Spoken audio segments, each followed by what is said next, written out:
அன்பர்களுக்கு வணக்கம். இன்றைய தொகுப்பில் நம்ம பேச போகிறது ஏற்கனவே நம்ம கூறியிருக்கிற ஒரு செய்தி தான். அந்த செய்தியை வலுப்பெறக்கூடிய வகையில் பார்க்குற இன்னொரு பாடலை நம்ம இன்றைக்கி பார்க்க போகிறோம். அதாவது, இறைவா எனக்கு இதை மட்டும் செய் போதும். இதுதான் நம்ம இந்த தொகுப்பினுடைய தலைப்பு. இப்போ இந்த தலைப்பின் கீழே நம்ம என்ன யோசிக்க போகிறோம், நான் எதை சொல்ல போகிறேன், நீங்கள் என்ன யோசிக்கிறீங்க அப்படிங்கிறது ஒரு பெரிய விஷயம். ஏன்னா இறைவா எனக்கு இதை மட்டும் செய். ஒவ்வொரு தனி மனிதனும் ஒவ்வொரு மாதிரி யோசிப்பாங்க, இறைவா எனக்கு இதை மட்டும் செய் போதும் அப்படின்னு சொல்லி. ஆனால் இந்த பாடலில் சித்தர் குறிப்பிடுகிறார், இறைவா எனக்கு இதை மட்டும் செய் போதும் என்று. அப்படி என்ன அவர் கேட்டிருப்பார்? நம்ம வாழ்க்கையில், ஒரு சாதாரண மனிதனுடைய வாழ்க்கையில் அங்கங்கேயும் நம்ம குருவை சந்திப்போம், கண்டிப்பாக சந்திப்போம். குருங்கிறது நமக்கு ஆலோசனை சொல்லக்கூடிய குரு.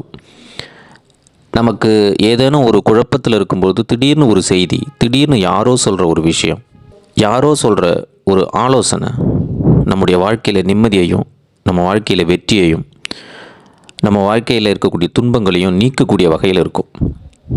ஆலோசனையை சொல்லிவிட்டு அவங்க மட்டும் போயிட்டே இருப்பாங்க. ஆனால் அந்த ஆலோசனை நம்மை மாற்றும். ஆலோசனை உங்கள் வாழ்வை சிறக்க செய்யும். அப்படி அந்த ஆலோசனை சொன்ன எல்லாருமே குரு தான் அப்படிங்கிறத நம்ம ஏற்கனவே ஒரு தொகுப்பில் பார்த்துருக்கோம். நம்ம இயற்கை கூட நமக்கு ஒரு குரு அப்படின்னு சொல்லி.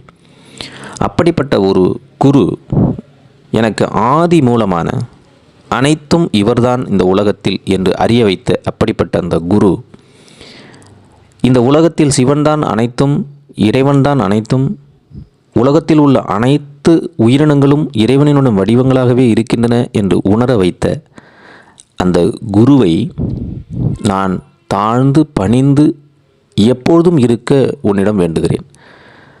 அந்த குருவிடம் நான் பணியக்கூடிய, தாழ்ந்து இருக்கக்கூடிய அந்த ஒரு அருளை மட்டும் எனக்கு கொடு போதும் என்று இறைவனிடம் சித்தர் குறிப்பிடுகிறார். பாடலை பார்ப்போம்.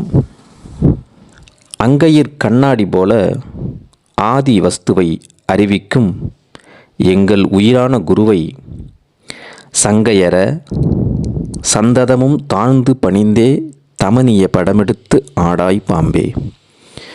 நம்ம கையில் வச்சிருக்கிற கண்ணாடி நம்மளுடைய முகத்தை காட்டும். கண்ணாடி இல்லை என்றால் நம்ம முகம் என்னங்கிறது நமக்கே தெரியாது. எனவே எப்படி நம்முடைய முகத்தை நம் கையில் வைத்திருக்கக்கூடிய கண்ணாடி நமக்கு காட்டுகிறதோ, அப்படி இந்த உலகின் உண்மையை, இந்த உலகின் பொருளை நமக்கு காட்டுவது குரு. அப்படிப்பட்ட அந்த குருவை என் காலம் முழுவதும் தாழ்ந்து பணிந்தே இருக்கக்கூடிய அருளை எனக்கு அருள வேண்டும் இறைவா என்று இறைவனிடம் சித்தர் குறிப்பிடுகிறார். நாம் ஒவ்வொருவரும் நாம் மதிக்கும் குருவை, நம் வாழ்வை சிறக்க செய்யும் குருவை, நம் வாழ்வில் மிகப்பெரிய தெளிவை ஏற்படுத்தக்கூடிய மனித குருவை தாழ்ந்து பணிந்தே இருப்போம். மீண்டும் பாடலை பார்ப்போம். அங்கையிற் கண்ணாடி போல ஆதி வஸ்துவை அறிவிக்கும் எங்கள் உயிரான குருவை சங்கையற சந்ததமும் தாழ்ந்து பணிந்தே தமனிய படமெடுத்து ஆடாய் பாம்பே. உள்ளங்கையில் உள்ள கண்ணாடி உருவங்காட்ட உதவுவது போல அனைவருக்கும் மூலமான பொருளை தமக்கு அறிவிக்கும் எங்களுக்கு உயிருக்கும் மேலான குருவை சந்தேகப்படாமல் எப்பொழுதும் தாழ்ந்து பணிந்து உன் பொன்னிற படமெடுத்து ஆடு பாம்பே, நீ ஆடுவாயா? ஓம் நம சிவாய. நன்றி.